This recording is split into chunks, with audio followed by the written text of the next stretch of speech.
서울 아파트 시장은 2018년부터 본격적으로 상승세를 탔습니다. 그때 가격은 지금 보면 바닥 수준이었는데 최근 일부 지역에서 그 시절 가격으로 돌아가는 거래가 속출하고 있습니다. 이유는 뭘까요? 바로 서울 재건축 사업의 함정 때문입니다. 재건축은 노후 아파트를 헐고 새로 짓는 꿈의 로또로 불리지만 현실은 녹록지 않습니다. 공사비 폭등, 까다로운 규제, 주변 반대 등으로 분담금이 상상을 초월하면서 가격이 곤두박질치고 있어요. 특히 서울 금천구와 강남구 사례가 대표적이에요. 먼저 금천구 시흥동이 남서울 럭키 아파트 이야기부터 해볼게요. 1981년에 지어진 이 아파트는 40년이 넘은 노후 아파트로 986세대 16평부터 27평까지 소형 평수 위주로 구성되어 있습니다. 용적률 123%로 재건축 사업성이 좋아 보였죠. 2023년 신탁 방식 재건축을 추진했는데 여기서 폭탄이 터졌습니다. 추정 분담금이 21평 기준 최대 8억 3천만 원. 아파트 시세가 5억 후반대인데 분담금이 더 크다니 이게 말이 되나요?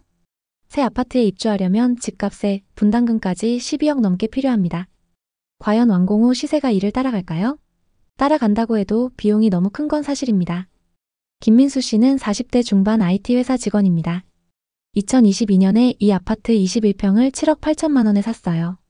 금천구는 신안산선과 GTX 노선으로 교통이 좋아지니 재건축 로또다 싶었답니다. 은행 대출 4억에 부모님 도움까지 받아서 샀죠. 그런데 이후 분담금 추정치가 발표되자 패닉 상태가 됐습니다. 분담금 8억? 그 돈이면 강남 중소형을 사겠네. 이렇게 생각하며 매물로 내놓으려고 했지만 시장이 얼어붙어 5억대에도 안 팔렸습니다.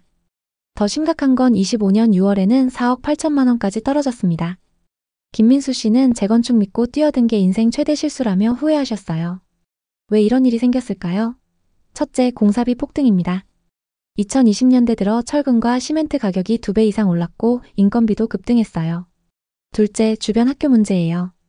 단지 옆에 문일중학교와 문일고등학교 그리고 문백초등학교가 있어서 일조권 문제로 높이 제한을 받을 가능성이 큽니다. 즉 여러 제한 사항으로 사업 진행이 어려워졌죠. 이 불안감 때문에 가격이 더 떨어졌습니다.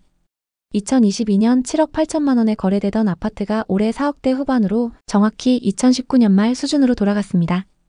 여러 가지 방법으로 노력 중이지만 분담금 조율은 여전히 난항인 상황입니다. 주민들도 의견이 양측으로 갈려 혼란 속에 빠졌습니다. 금천구 말고도 서울에서 재건축 재개발 사업 무산이 가장 많은 지역은 어디일까요? 바로 영등포구입니다. 최근 서울경제 기사에 따르면 서울 전체 무산 사례 중 영등포구가 1위, 중랑구, 성북구, 종로구, 서대문구가 뒤를 잇죠.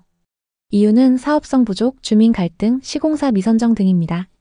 영등포구 물레동 사가 재개발 구역은 사업비가 8,470억 규모인데 입찰이 유찰됐어요. 공사비가 너무 올라 건설사들이 손사래를 쳤죠.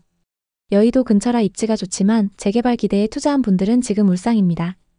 재개발 사업 무산 사례가 쌓이면서 주변 가격도 연쇄적으로 떨어져 2019년 수준으로 돌아갔습니다. 박성준 씨는 50대 초반 은행원입니다. 상승장일 때 물레동에 재개발 예정지 빌라를 3억 5천만 원에 샀습니다. 여의도 직주 근접 재개발되면 대박. 이런 광고에 설득당했죠. 대출 2억에 저축까지 털어서 계약했습니다. 그런데 시공사 선정 유찰 소식에 충격을 받았습니다. 시공사가 없으면 사업 무산인가? 하며 불안해하시더니 결국 올해 4월 3억에 급매로 팔았습니다. 손실 금액은 5천만 원에 수수료와 이자 그리고 세금이었죠. 하지만 8월 들어 건설사들이 공동으로 수주한다는 소식이 들려오고 있습니다. 과연 앞으로 사업은 어떻게 진행될까요? 다음은 종로구 옥인동 빈집촌 사례입니다. 이 지역도 재개발 무산으로 빈집이 방치돼 많은 사람들이 다니기 꺼려하는 지역이 됐습니다. 창문이 깨지고 쓰레기가 여기저기 쌓여있는 상황인데요. 이 지역은 역사적 가치 때문에 규제가 심하고 주민 동의율 미달로 사업이 여러 번 엎어졌습니다. 지자체가 빈집을 매입해 공원화하려 하지만 예산 부족으로 진척이 없습니다. 서울 도심인데 빈집들이 있다니 믿기시나요? 이 지역 재개발 기대에 투자한 분들은 지금 땅값만 보고 한숨 쉬고 있습니다. 이제 강남구 대치동으로 넘어가 볼까요? DH 대치 에델루이 아파트, 이건 더 충격적이에요. 2025년 8월부터 입주를 시작했는데 최근 터진 소식이 뭘까요? 가구당 추가 분담금 11억이라는 소식인데요. 다 지어놓고 이제 와서 11억 더 내라니 누가 감당할 수 있을까요? 이 단지는 청약 경쟁률 1025대 1로 인기 폭발이었어요. 현대건설이 시공한 고급 재건축 단지죠. 그런데 공사비 미수금 때문에 이런 사태가 벌어졌습니다. 잔금도 다 못 받고 준공 허가를 내줬어요. 어떻게 이런 일이 있을 수가 있죠?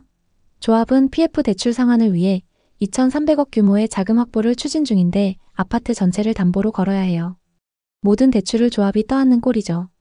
이영희 씨는 50대 초반 주부입니다. 강남 대치동 재건축 로또라며 기대했죠. 그런데 추가 분담금 11억 소식에 쓰러질 뻔했대요. 이 돈 어디서 구해? 집 팔아야 하나? 하며 불면의 밤을 보냈죠. 이영희 씨는 재건축이 로또라더니 빚더미 로또였어 라며 한숨을 쉬셨어요. 왜 이런 일이 생겼냐면요. 농협중앙회에서 1,700억 PF 대출을 받았는데 현대건설이 연대보증을 섰어요. 건설사 보증 없으면 대출을 안 해주죠. 하지만 조합이 상환을 못하면 현대건설이 책임져야 해요. 조합은 상가 공간을 피트니스 센터로 변경하고 매각 및 회원권 분양으로 자금을 마련할 계획인데 쉽지 않은 상황입니다. 지금 현대건설과 조합 모두 발등에 불 떨어진 상황입니다. 입주민들은 입주하고 싶어도 돈이 없다며 항의 중입니다. 서대문구의 부가현 2구역도 빠질 수 없죠. 종교시설 반대로 갈등이 폭발했고 주민들은 성당 때문에 꿈이 날아갔다며 소송까지 했습니다. 부가현은 재개발 핫플이었는데 이런 사태라니 충격적이었는데요. 물론 시끄러운 일이 있던 이후 양측이 합의에 나서면서 재개발을 예정대로 추진한다고 합니다.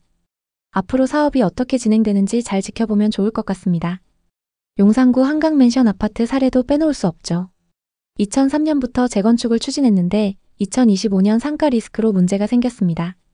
물론 현재는 갈등을 마무리 짓고 성공적인 사업을 위한 드라이브를 걸고 있지만 역시 공사비가 만만치 않습니다. 성동구 성수동 재개발도 성공적인 사업 추진을 위해 달려가고 있지만 역시 빠른 진행이 안 되고 있는데요. 특히 1구역의 재개발은 금액이 2조 원에 달하는 최대 정비 사업지로 꼽히고 있습니다. 많은 자금이 들어가는 만큼 진행 속도가 더딘 상황입니다. 연내 시공사 선정을 목표로 진행하고 있다고 하니 지켜보면 좋을 것 같습니다. 서울의 여러 정비 사업지들을 살펴봤는데요. 일부 지역은 갈등을 해결하고 원만하게 진행되는 반면 어떤 지역은 여전히 문제가 많이 발생하고 있습니다. 이런 문제들이 발생하는 근본적인 원인은 무엇일까요? 첫째, 주민과 상가 반대. 둘째, 공사비 폭등으로 입찰 유찰. 셋째, 규제 강화와 법원 판결. 넷째, 동의율 미달 등 여러 가지 원인이 있습니다. 결과적으로 사업이 틀어지게 되면 투자자들만 큰 손실을 맞게 됩니다. 재건축 재개발 사업은 성공만 한다면 큰 수익을 볼 수 있습니다. 그렇기 때문에 그만큼 위험 요소도 많죠. 모든 부동산 투자가 그렇지만 정비 사업은 특히 더 정확한 정보를 기반으로 접근하셔야 합니다. 오늘 이야기 어떠셨나요? 혹시 이와 비슷한 부동산 고민이나 경험이 있으신가요?